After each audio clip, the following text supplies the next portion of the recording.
Ladies and gentlemen and others, welcome to the first video on Tom to Bomb Talks, where we'll be talking about everything across pop culture, from music to video games to movies to books to whatever. Okay, wow, some movies to books. I'm a pro. Welcome to the first video of the channel.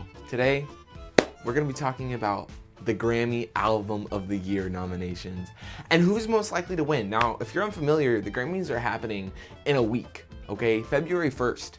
And on that night, they're gonna crown someone with Album of the Year, which is the most prestigious award any musician can receive in their career as an artist. Now, who's gonna win and why? Well, ladies and gentlemen, look no further than me to tell you exactly who's gonna win, and also tell you two albums that were also a little bit snubbed and deserve an honorable mention on today's list. But anyways, let's get right into it, okay?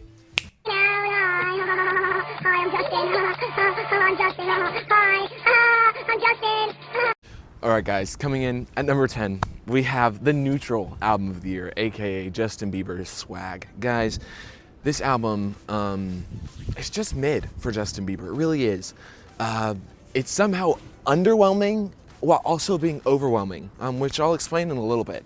The genre of this is R&B pop, and the vibes are guitar, percussion, and vocal layering. The good on this album are the guitar sounds. If you like strummy guitar, guys, you can listen to the album and maybe have a good time. Just don't pay too much attention to the other things happening around it. The vocals are also really good. Justin Bieber, he knows how to sing. Oh, it's huge. Nobody knew that. Just joking. I'm just a little sarcastic guy.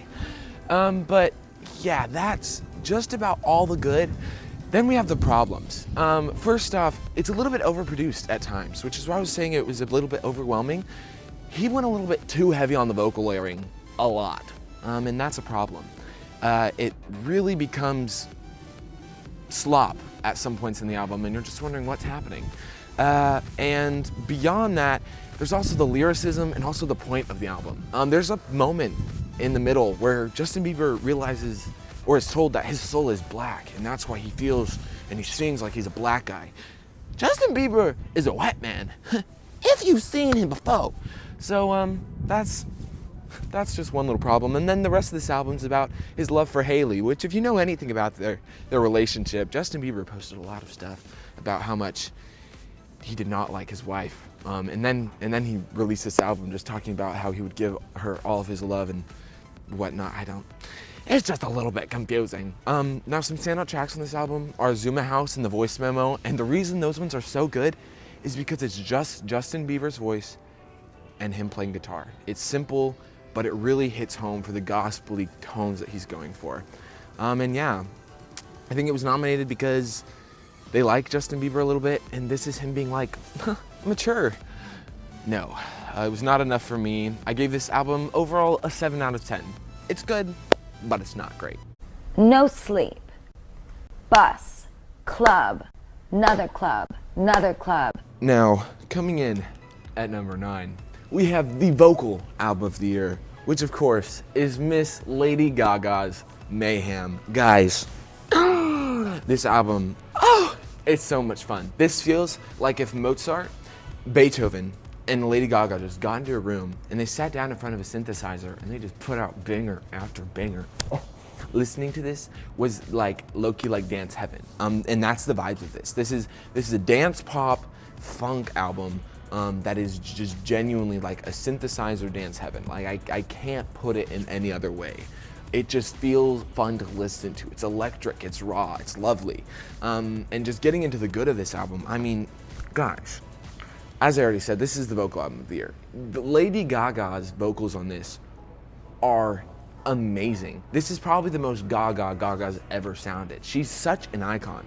She goes to so many different lengths. Like in The Beast, we have this raspy belting that's going on, and then in Killa, we have this fun little vibrato that's happening. Then we have some call and response in other parts of the album, and then we have just the funky abracadabra. Like, guys, this album has so many different vocal styles, which is what makes it the Vocal Album of the Year. You can listen and the vocals don't necessarily get annoying, and the production is always just great. However, the problem is that with all this greatness, this mayhem loses itself whenever you realize that it all, after a while, begins to sound and feel the same. And the problem with this album is its length. I think it could have been cut down around 4 songs, which would have made the track list a lot tighter and made this album listening experience better as a whole. And that's my only problem really with Mayhem, but whenever it's 4 songs too long on a 14-song album, that is a pretty heavy problem in my opinion. And since we're talking about it as an album of the year, it does hurt its rating. However, this is the album that I do think stands second best chance at beating the album I believe is going to win Album of the Year. Just because, if anyone's familiar, last year Beyonce came in and took home Album of the Year because legacy, and also it was a good album. Mayhem is also a good album, and she has some legacy behind her, and she hasn't won Album of the Year before. She's been nominated, like Beyonce's been nominated, but she hasn't won. And the Little Monsters, or the Lady Gaga fan base, is getting a little bit restless. So maybe PTSD from last year's talking, but I think she actually might have a shot at taking home Album of the Year. Does she deserve it when compared to the other ones? No, I do not think so, but still, really solid album. Ultimately, this album received an 8.1 from me.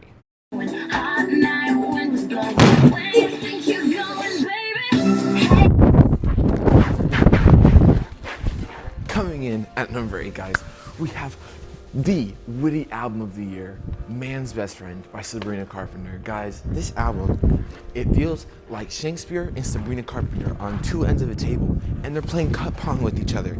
And then Jack Antonoff walks up, the producer of the album, and he's like, guys, I have an idea what to make music together. And then this dropped. And guys, it is so much fun. The genre of this, it's pop, and it's because it's the pop princess. The vibes of this are just fun. I don't know what else really to say because the production on this is so different. It changes up a lot. It doesn't stick within a certain sound. There are some songs with like more synth vibes, there's some songs with guitar vibes, there's some songs with piano. It changes up a lot. So just know that the vibes are fun, and you're gonna have a great time listening to this album. It's Sabrina's best project yet. Now, the good on this album, oh my gosh, the lyricism. As I said, it's Shakespeare and Sabrina playing cut pong because the lyricism on this is insane. It's so fun and witty. She is a bratty pillow princess, and she knows it. Like, it's iconic. I love it so much. And also, the production on this is so good. Jack Antonoff and Sabrina Carpenter are tight, and in this album, you can just tell. Like, Jack Antonoff knows exactly what he wants to do to make Sabrina sound her best, and it just works so well. The goods on this album are just so good. There's not a single song that I would say is bad. They're just all good songs. And the length of it is perfect. It's only 38 minutes long. She does not overstay her welcome. Now, the problem though is that she's just playing it a bit vocally safe. Now, after having seen so many videos of Sabrina Carpenter live and having seen her live myself, I know she's vocally capable of so much more. The wind's moving the camera around. And in this album, you're not really experiencing that. She doesn't really try anything new vocally. And I know that she's capable of more vocally, which is what makes it just hurt a little bit more whenever she doesn't. Overall though, it's a really solid album. This was nominated because she's the pop princess of the moment, and if she wasn't nominated, people would be at the Grammys door screaming, and I would be with them. It's just a really good album. I was really happy with its nomination. Some standout tracks for me, beyond the ones you already know, because those ones are good, are Go-Go Juice and My Man on Willpower. I think those are just lots of fun, and honestly guys, go give it a listen. It's a good album. And end of the day, I gave this album an 8.8 out of 10. Oh no, I hope I don't fall. No. Oh, hey there. Fancy meeting you here. After a brief little costume change, we're gonna talk about number 7 on this list, which is the introspective album of the year, AKA Tyler, the Creator's Chromakopia. Guys, this album, what a jolly good time. And what a self journey. That is the emphasis of this album. The album is a self journey. It feels like life. This album feels like life to its core. You go on all of these ups and downs, and you do it with style and you do it with fun, and it feels like life because of that. The genre of this is alternative rap, and the vibes of this are just groovy, synthy.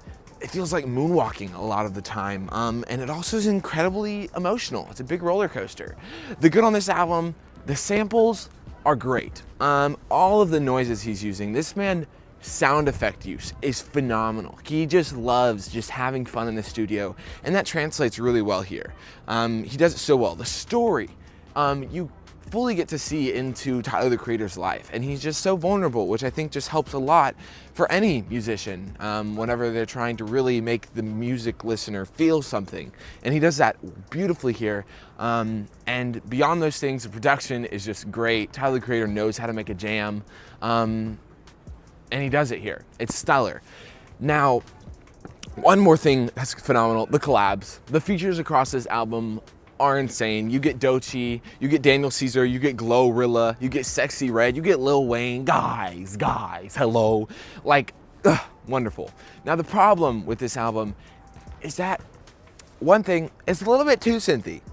It kind of ties back into Lady Gaga's problem earlier, where it starts to sound a little bit monotonous when you're listening as a full album. Not as bad, because he's still doing a lot of like unique stuff.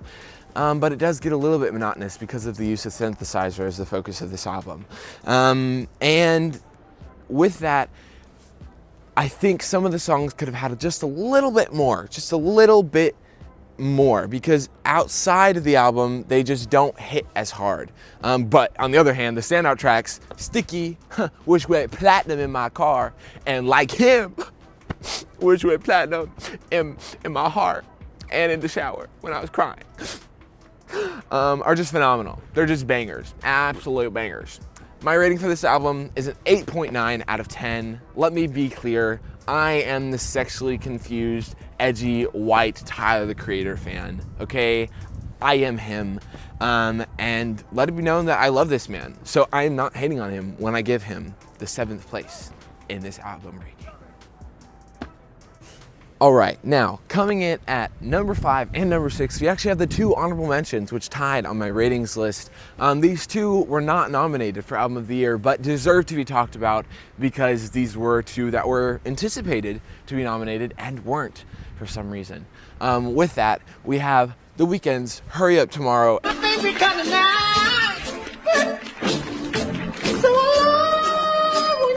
And we have Lord's Virgin. I am Lord, yeah, yeah, yeah. Lord, Lord, come in, Lord, yeah, yeah, yeah. Guys, these are 2 beautiful albums, and both of them happen to be incredibly vulnerable albums. Whenever we're talking about The Weeknd's Hurry Up Tomorrow, it is a beautiful R&B album with these absolutely insane, almost interstellar feeling moments of just existentialism, as well as a deep look into how fame's affected his life, and now what he's having to grapple with whenever it comes to time and how much longer he thinks he'll be able to do this. There are some beautiful tracks all across this album, and some amazing features. Anyone who listens to this will be blown away by at least a couple of the songs. Now, the one problem I have with this that makes it the rating I'm gonna mention soon is just that it's long. It's an hour and 17 minutes, which for any album is just a little bit too much, you know what I'm saying? However, on the other side of things, we have Lord's Virgin. And Lord's Virgin is short, but incredibly raw and intimate and vulnerable. It feels like she's sharing the deepest, darkest secrets of herself in moments that most people would never share with anyone. She's sharing with her audience to let them feel seen and heard. It is a beautiful, stunning look into herself and love and what she's had to go through and her challenges, and it's beautiful. I mean, it's a gorgeous work. Now, the reason I give it a 9 out of 10, which is also what I gave Hurry Up Tomorrow, is because this one had about 2 songs that initially just didn't quite hit for me. Like, they sounded good and the lyricism was great, but they just weren't great outside of the album. But then after listening more, I now love those songs just as much. However, because most of these are based off of just 3 listens, I have to give it based off of my initial first 3 listens. Now, while Virgin might be a 10 out of 10 for me now, it is not based off of the first 3 listens. So it is also a 9 out of 10. Let that then be known that music is very subjective, okay guys? And that time also sometimes makes music feel or sound better to people. And that's okay, okay? Just remember that these are opinions and you don't have to bully me. It's so cold! All right, next. All right, guys. So, quick little break from the ads, okay? It's currently 25 degrees, feels like 13. As you can maybe see, you can't really see from here, but you'll see in the previous clip, it's snowing a little bit. And we're gonna do a polar plunge, okay? Okay, here's the water we're dumping in. Now, it's gonna be a little... Oh, okay, I'm sorry. Can I talk? Here's our water. All right, ready? 3, 2, 1.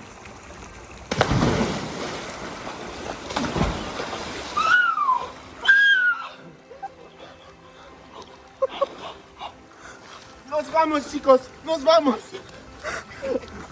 When do you want me to stop? You can't stop. Come on, we gon' bounce ya. Let's go. Come on, let's go. All right, coming in at number 4, we have Pusha T, Clips, and Malice's Let God Sort 'Em Out. Guys, this is the Legacy album of the year, and this album feels like going into church, the tithing bowl is being passed around, and you drop this massive wad of cash in, and then you pass it to the old lady next to you, and then you lean forward and you snort a line off the church pew. What did he say? I said exactly what I said. That's exactly how this album feels, and in the best way possible, which I don't know what that means, but this is the genre of coke rap and gospel kind of fused together, more so leaning towards coke rap, and the vibes of this are off-kilter, menacing, gospel-y, fun. Yes, that's how I would say it. The good on this album is everywhere. The production on this is the best production on any rap project this year, in my opinion. It is absolutely stellar. Pharrell Williams went crazy on this track, like on every single track, quite frankly. It feels luxurious, it feels elegant, and it feels raw. It just feels like, you know what I'm saying? It just pulls on me. It's beautiful. I love. And the flows on this album, oh my gosh, all over the place. I could just listen and not really even be focused on the lyrics, which on the second listen, I did just focus on just like listening to the production and like the way their voices sound. And oh my gosh, it just feels it just moves so well. Every single one of them just picked this unique flow for every single track, and it just feels nice to listen to. And beyond that, the lyricism has a lot of really good high points, and there's a lot of really fun lines that have to deal with the selling of Coca-Cola and the moving of that dirty white. It's just fun in a lot of different ways, and also their voices, their vocal performance just sounds really good on this. So much good here. Now the problem is just one thing, and that happens to be that after these kind of first 2 tracks that are introspective, him kind of dealing with his relationship with God, it transitions into mostly just talking about moving drugs for the next 10 songs. And it just, for that reason, just feels like it kind of turns back the dial a little bit and hurts the overall image of what started off as what felt like an introspective gospel thing that was gonna be about his relationship with God and having to deal with what that means to him. It just kind of lost that focus a little bit. However, it's still in there, it's just not as strong as I would have expected and the initially made. So the story just felt a little bit confusing for a concept album. But beyond that, great stuff here. Overall, I gave this album a 9.1 out of 10, and I do recommend y'all go listen to it. The production, mwah, stellar. It's a nice jacket you got on, Papi. Cowhide leather, right? You know the neocortex is a phenomenon that supports the five senses of the brain? Now, coming in at number 3, ladies and gentlemen, we have Kendrick Lamar's Grand National, all right, or GNX. This album is the lyrical album of the year. It feels like if an ego death and an ego trip went into the Garden of Eden together and just philosophized like a bunch of philosophers. You know what I'm saying? Like Aristotle and Socrates. You know those names? Me neither. Anyways, it's a jolly good time. It's an incredibly story-driven album, and the story he is crafting piece by piece, bar by bar, is beautiful. This is a rap album, of course. It's Kendrick Lamar, king of rap, as many say. I'm not saying that as a statement, even though I am a Kendrick Lamar glazer. It is a lovely album. It is a heartfelt journey into healing and also having to face oneself. This album is incredibly reflective, but in a different way than Tyler the Creator's Chromakopia, because this one, he starts off talking with the ego that he has, and then he has to come and reconcile during Man in the Garden, and then he has to be reborn, and it's a beautiful journey. The good things about this album are the storytelling. Kendrick Lamar is a master storyteller. It is what he always has been known as and forever will be known as. He knows how to write, and he knows how to communicate what he wants to communicate. And what a beautiful thing that is, because it is truly gorgeous here on this album. And the only thing that I can say that reflects negatively on this album is that like one of the songs just feels a little bit out of place to listen to outside of the album. Like, I just don't see myself going back to listen to it personally, but that's just preference. That's like one of the only problems that I have with this album, and it just comes down to preference. And that's why it's not a perfect album. Other than that, the samples are great throughout this. It opens up Whacked Out Murals, the intro track, with an opera sample, which is, and it's in Spanish. Like, it is this beautiful, beautiful thing that connects throughout the entire storyline. As you listen, you begin to understand and, of course, like, investigate, because oftentimes with Kendrick Lamar, you do have to kind of do some background research to understand his full stories. But when you do, it opens up this beautiful story, masterclass in lyricism, and GNX is not an exception from that rule. Ultimately, my standout track is gotta be probably Whacked Out Murals. I love the intro track. I love his bars. Man in the Garden's another great one. Of course, SZA's, both of SZA's features are great. Luther has a good shot at Song of the Year this year, or Best Pop Duo Performance. So keep those things in mind. Overall, I rate Kendrick Lamar's GNX a 9.4 out of 10. It's cold. So guys, just a quick little story time. Everything's just been going wrong for these past 3 reviews. You thought? I'm kidding. They actually have. It's been awful. My laptop is about to die, and my laptop's what powers my ring light so that y'all can see me well. So that sucks. But it's okay. That's why we're in the car, and we're going to be in the car for the second place review, just because I can plug my ring light into my car. Go Honda Accord 2013. Then we got this. This is what was on the wing light and held my wing light. I mean, held my phone. So with this broken, that's why I was on the ground in the last clip. Dramatic interpretation of what happened there now.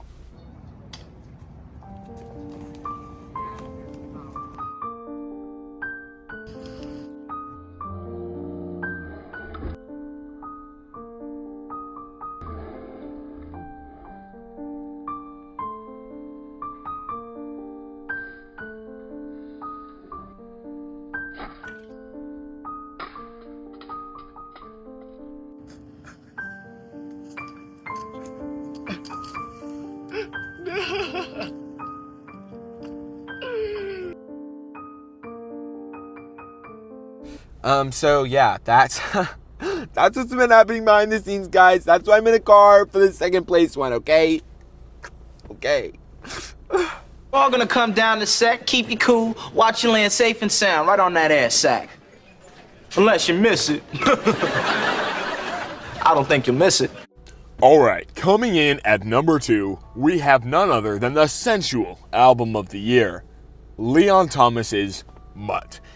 Guys, this album feels like if Apollo, the Greek god of music, and Frank Ocean got into a bedroom, got freaky, gave birth to the Prometheus of modern day R&B music, that Prometheus being named Leon Thomas. When I tell you, I listened to this album expecting it to be the Grammys like surprise pick. They always do one album at least that's a little bit of like a more than an underdog, just not expected to win in any way, fashion, or form. But they just pick it so that they can be like inclusive. I thought that would be this album when I saw it because I knew there were other albums. I didn't know this one going into it. I listened to this. Oh! I was taken back to Jesus. This album is so good. This is an R&B album, and it is full of this jazzy, just do me long and slow. Please tell me you love me. Whisper it in my ear. Please let me be vulnerable with you. That's what this album gives. This album is, it's just good. Like every aspect of this album is good. The production, I could tell they spent, it felt like just strenuous minutes of their minds just like second by second trying to get every single note right. It felt so loved. It felt so cherished. Like every piece of this album just came cohesively together to make this beautiful concept album that is Mutt. That is just talking about this guy who plays off in the first couple songs is growly and just like up front, offensive, like just like protective, you know, like a dog. But then once he gets his lady, he becomes vulnerable and like, I'll listen to whatever you say. Like I'm yours. I'm your dog. Like, as in like, tell me to sit, I'll sit down. Like, what? Such a good concept album, such a simple concept, but it's executed beautifully. Every single song's lyricism is simple, but it's profound, and the production is just phenomenal. There's no wrong here. His team went crazy with the production.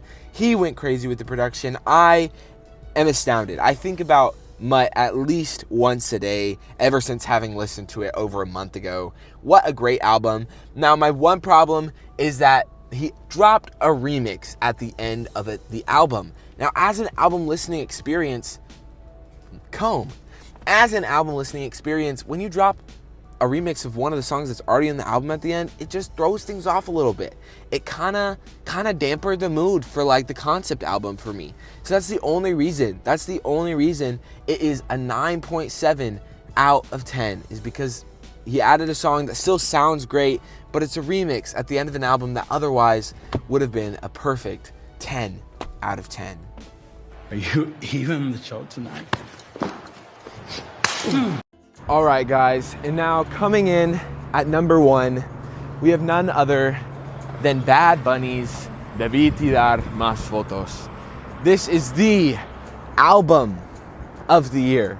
Now, this album feels like if the Patriots, the Loverboys, the Heartbreakers, the parents, the fashionistas, the store owners, and the children all got on to a beach and took a photo together as they were all laughing, looking at the sunset, but each one of them silently praying that the sunset would never go down. This album is beautiful. The genre is Latin pop, but there's a lot of other subgenres that are connected into it, like salsa, reggaeton, bomba, house, and so much more. And I think that tells you all you need to know about this album. This album is a labor of love to Puerto Rico. Debí tirar más fotos means I should have taken more pictures. And Bad Bunny, at every single step of this album, is telling you memories or moments or people he wishes he could forever remember, forever keep in a picture. And now looking back, he wishes he'd taken more pictures. This album is incredible. Every single aspect of this album is phenomenal. The production every single time is new, unique, different. Sometimes you have percussion-centric songs. Sometimes you have some more synthesizer-focused songs. Sometimes you have these phenomenal just guitar songs. Sometimes you have these dreamy, ethereal songs. Sometimes you have these insane just pop, but no matter what, you are always going to be dancing. This album just makes your move. If your soul is not shaking its hips when this album is playing, you're doing something wrong. You're doing something wrong, because that means you think that salt is spicy. You heard what I said. And if you do, I hope that you get better soon. Guys, this album's phenomenal. The lyricism is beautiful.